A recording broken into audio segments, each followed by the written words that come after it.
Atukuzwe Mungu awezaye kufanya mambo makubwa kuliko yale tuombayo. Mungu hashawishiki kujibu maswali mengi au maombi tuliokuwa nayo kwa sababu ya vile ambavyo tunaomba, ila kuna kiwango ana uwezo wa kujibu nje ya vile ambavyo sisi tunaomba. Kwa hiyo hii isikupe kiburi wewe ambaye unafunga 3 kavu 40 kavu ukajiona kwamba unasikika sana kwa Mungu, ukajiona kwamba maombi yako ndio yanafika sana kiwepesi. Hapana, kwa sababu mifungo yote ambayo tunafunga wanadamu, lengo ni moja tu, kuweza kuidiscipline miili yetu.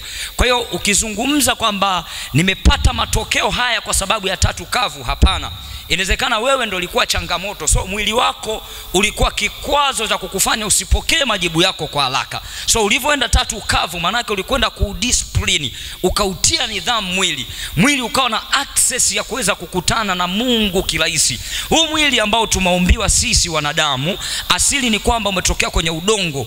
Sasa kama umetokea kwenye udongo, Mungu aliachilia roho ambayo ina uzima ndani yake. So roho asili yake imetoka kwa Mungu. Kwa hiyo mwili kwa kuwa hapa umetengenezwa kutokea kwenye udongo, manake asili yake ni hapa duniani. Mapenzi yake yote huu mwili utawaza yaliyo ya duniani, na Biblia inasema nia ya mwili ni mauti. Manake vitu vyote vya duniani mwisho wa siku vitapotea, mwisho wa siku vitaondoka. Kwa hiyo kama vitaondoka, basi tunavitem kwamba haya ni mauti, kuanzia mwili na mambo mengine yote yanayopatikana kwenye uso wa dunia. So kama mwili ni kikwazo kikubwa, ndio maana inaweza ikafika hatua kwamba kwa kuwa hauwezi kuisikia sauti kulingana na pressure za mwili, changamoto za mwili. Sasa ninapozungumza pressure za mwili, unaweza ukawa na mahasira, unaweza ukawa na utungu ndani yako, lakini ni ngumu sana. Umetoka kwenye 3 kavu, una njaa ya kutosha, chakula hakuna, alafu kinywa hicho kitoke mahali hapo kinaanza kuprovoke matusi.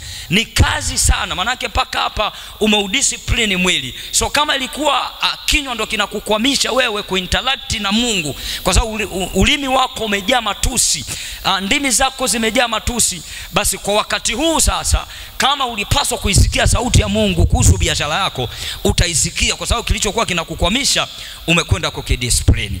So kamata hii na ikusaidie ya kwamba kuomba kwetu sana hakutufanyi Mungu aweze kutujibu. Mifungo yetu mingi sana haitufanyi sisi Mungu aweze kutujibu kiwepesi, isipokuwa Mungu mwenyewe yeye anatambua kwamba ana uwezo wa kufanya mambo makubwa kuliko yale tuombayo.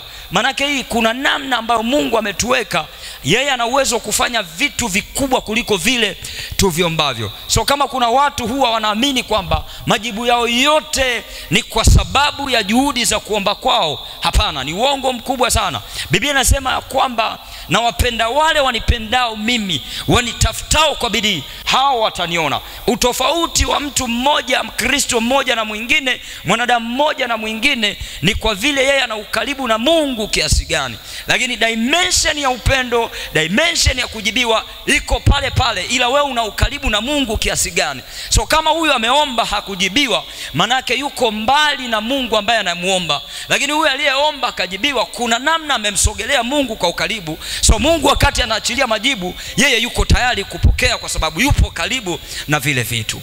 Hii ikakusaidia kwenye maisha yako.